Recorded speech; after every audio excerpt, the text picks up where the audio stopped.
evening everybody, it's Charlie and welcome back to another video on the Chatting Leeds YouTube channel. It's time for your match preview ahead of Leeds United against Tottenham, taking place tomorrow at Ellen Road. It's the early kick-off, 12:30. So it's got the potential to either kickstart my weekend or just ruin it before it's even had a chance to start. So just before we get into it, smash that like button, please subscribe and share all of your thoughts and opinions in the comment section down below. And yeah, let's get into it then. Leeds versus Spurs.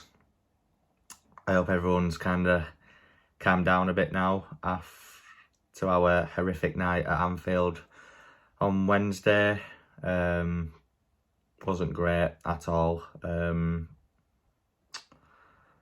Yeah, there's not really a lot that I can say about that, but we can't feel sorry for ourselves now. We've got another big game at home against Spurs now, and obviously Spurs, they did lose out to Burnley on Wednesday, which has kind of put us in that relegation scrap a little bit more now, only 3 points clear of the drop zone now.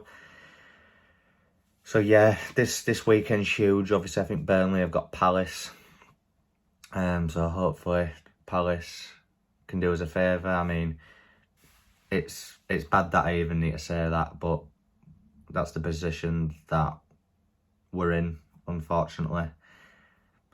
I know it's probably not going to happen, but Bielsa massively needs to change approach and change tactics. Because if not, Spurs definitely have the capability to beat us well. Harry Kane, Heung-min Son, Steven Bergwijn, Kulusevski, who they've just brought in. They've got, Romero at centre-back, who's fairly solid. But from what I'm hearing, Reguilon's out, so you're probably going to see Ben Davies or Sessegnon at left wing-back. Emerson Royal at right wing-back has been woeful.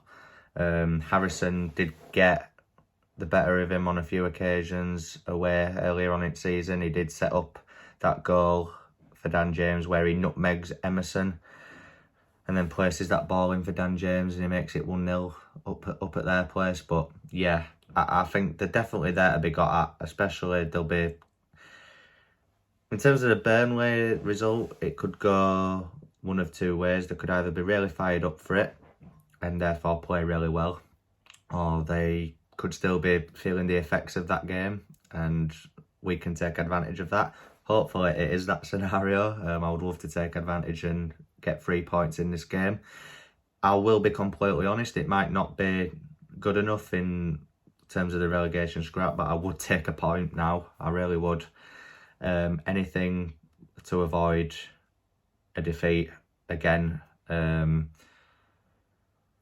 We'll need a massive reactionary performance at Ellen Road. The crowd need to get behind the players because they are going to be low on confidence, and it's understandable, getting battered like that against Liverpool. But we need to get behind them. We need to get behind Bielsa as well because, well, listen, I'm not Bielsa out, but like I've said a few times and I'll continue to say it, unless he can change his approach, change tactics and just stop playing players out of position, square pegs round holes all the time, and just play players in their proper position and stop being so loyal to certain individuals that don't deserve it, i.e. Tyler Roberts, and we'll be fine. I'm not just saying it's just Roberts. Llorente has been poor of late. Click has been awful, in my opinion. Luke Ayling's not been at it at all as well. So, there's a number of players. Even Rafinha hasn't been great of late. We need to get him more involved and, he needs to start firing as soon as possible. We've heard that KP and Bamford, the early March return date is not looking likely now. I've heard KP could be out for a further 3 or 4 weeks, which is just not the news we need. We need at least KP back soon because that midfield is just gaping at the minute. Koch and Llorente are both available after they missed the Liverpool game, so who knows what back four is going to go with. Who knows? I would love to see Ayling at right back. Probably, I don't think he's going to play Koch at centre back. I just don't. So I think it's going to be Llorente strike and then Firpo. I think Koch will play in the holding role. I think Rafinha on the right. Hopefully Dan James on the left. And the central midfield partnership, probably Forshaw and Dallas, and then Rodrigo up top. Which I would be happy with that if he did do that. He probably won't. He'll probably stick Dan James up front again. Might start Joffrey. Who knows? You just never know, do you, with Bielsa? You just don't. But yeah, as I've said, the way we can get at them is through their wing backs, Emerson, Royal, and Reguilon. I think even if Reguilon plays, is decent enough going forward, but defensively can be got at. Rafinha needs to be on it. We beat them 3-1 at home last season. Yes, we had Phillips and Bamford playing that game. Alioski at left back. Who'd have thought we'd be missing Alioski?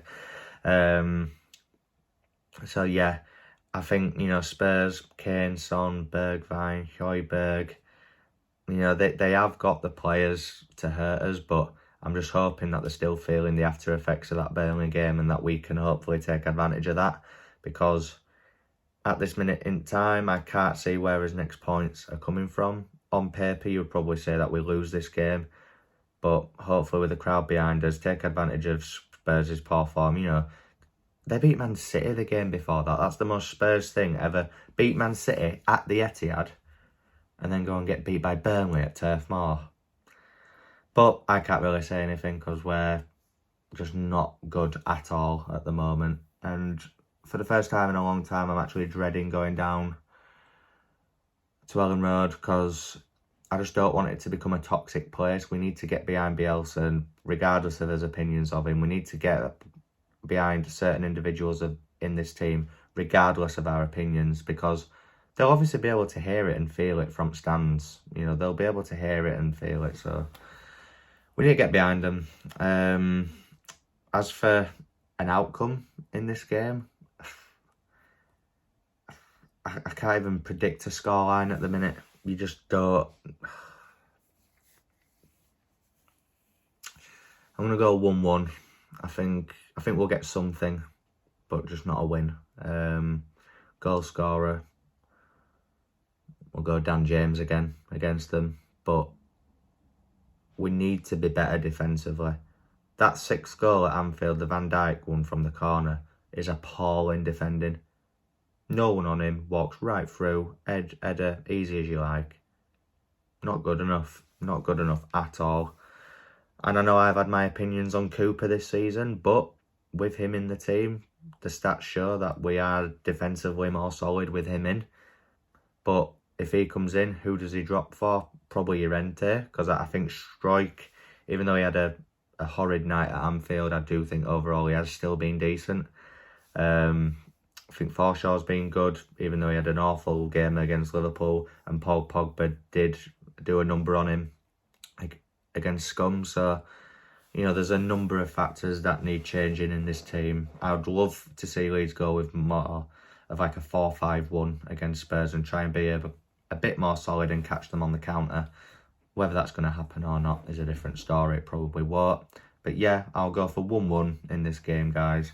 That's me being optimistic, because at the minute I'm feeling very stressed, very just upset, frustrated at how this season's going. I didn't expect this at all. I remember predicting we'd finish 7th before a ball was kicked this season. Jesus. I'd be happy with 17th now, never mind 7th. So yeah, let's hope for a better game. I'm sorry this is a bit negative. It's just the state that Leeds are in at the minute. Obviously, if Leeds win tomorrow, I'll be bouncing, I'll be happy. But there's still big changes needed, even if we win this game tomorrow, in my opinion. So yeah, hit me up in the comment section, guys. What do you think's going to happen against Spurs? What scoreline, what lineup would you go with? All that jazz. Please like the video, please subscribe as well. At the time of recording this, I'm on 905, 95 away from hitting 1,000. Please do me a solid and hit that subscribe button, and I'll see you in my post-match reaction after the game tomorrow afternoon, people. I'll see you in a bit.